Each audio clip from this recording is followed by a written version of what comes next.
we are ready to talk for the sake of peace on water issue with a neighbor. We are ready to talk to promote trade and also counter terrorism if they are serious.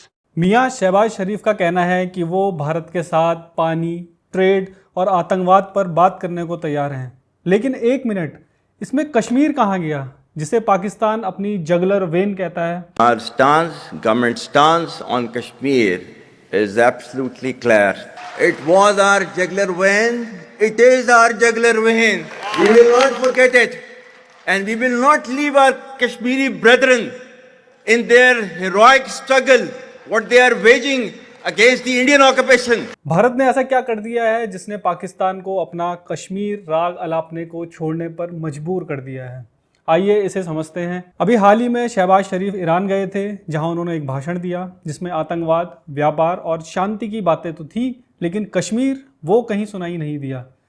तो क्या पाकिस्तान के लिए अब Kashmir secondary issue बन गया है? और अगर ऐसा है तो अब प्राइमरी इशू क्या है? आज़ादी के बाद से आज तक भारत और पाकिस्तान के बीच विवाद सिर्फ एक ही मुद्दे पर रहा है, और वो है कश्मीर। कई जंगों और पाकिस्तान के दशकों के प्रॉक्सी वॉर के बावजूद आज तक ये मुद्दा नहीं सुलझा। लेकिन हाल ही में हुए पहलगाम हमले के बाद भारत ने एक ऐसा कदम उठाया जिसने पाकिस्तान की प्राथमिकताएं ही बदल दी, और वो है भारत ने इंडस वाटर ट्रीटी को सस्पेंड कर दिया। और इसे हम शहबाज शरीफ के ईरान में दिए भाषण से समझ सकते हैं। पाकिस्तान के राष्ट्राध्यक्षों के जुबान से हम कश्मीर, टेरर और ट्रेड जैसे शब्द तो हमेशा से ही सुनते आए थे, लेकिन इस बार इसमें हमें पानी का जिक्र भी मिला, और ये नतीजा है भारत का इंडस वाटर ट्रीटी को अबियंस में डालने के बाद।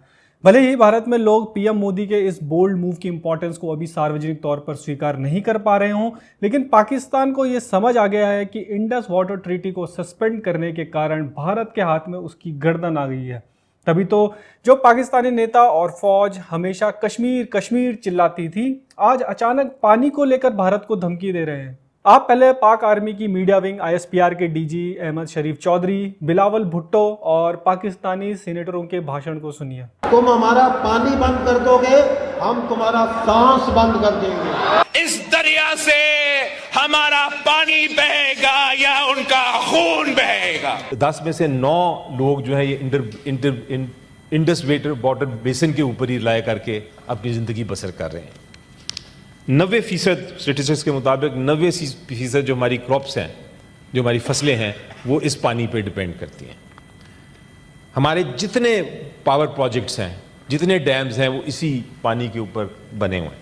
तो इसलिए अगर ये हम इसको हम समझते हैं कि ये एक वाटर बॉम्ब हमारे ऊपर पड़ा हुआ है, जिसको हमने डिफ्यूज करना है, इसको ख़त्म करना है। देखा आपने, भारत को ये धमकियां कश्मीर को लेकर नहीं बल्कि पानी को लेकर दी जा रही हैं। और ये भाषण दिखाते हैं कि IWT को सस्पेंड करना पाकिस्तान को कितना नुकसान पहुंचाएगा, और पाकिस्तान इसकी दोबारा बहाली के लिए भारत से युद्ध पड़ जाने की तैयार भी है। तभी तो पाकिस्तान इसे एक्ट ऑफ वॉर कह रहा है। इस सब से ये तो क्लियर हो गया है कि अगर भविष्य में कभी भारत और पाकिस्तान के बीच बातचीत होगी तो वो पहले की तरह पाकिस्तान कश्मीर को नेगोशिएशन टेबल पर नहीं बल्कि पानी को रखेगा, इंडस वाटर ट्रीटी को रखेगा। और रखे भी क्यों ना, इंडस रिवर बेसिन पाकिस्तान की लाइफलाइन है। इस पर उसकी GDP का 20 से 25% निर्भर है। उसकी 80% कृषि भूमि को पानी इन्हीं नदियों से मिलता है। 25 करोड़ की आबादी वाले पाकिस्तान के लगभग 237 मिलियन से अधिक लोग इंडस वाटर बेसिन पर निर्भर हैं। पाकिस्तान को ये पता है कि जिस कश्मीर पर उसका वैसे भी कोई हक नहीं है, उसे भूलना उतना बड़ा नुकसान नहीं है जितना IWT का सस्पेंशन। तो देखा आपने भारत ने कैसे बिना बम, बिना मिसाइल और बिना जंग छेड़े पाकिस्तान के लिए कश्मीर को एक पल में सेकेंडरी इशू बना दिया है। अब जब भी भारत और पाकिस्तान की बातचीत होगी, टेबल पर कश्मीर नहीं पानी होगा, और शायद यही भारत की सबसे ताकतवर रणनीति है। आपका इस बारे में क्या विचार है, हमें कमेंट सेक्शन में जरूर बताएं। तब तक के लिए जय हिंद।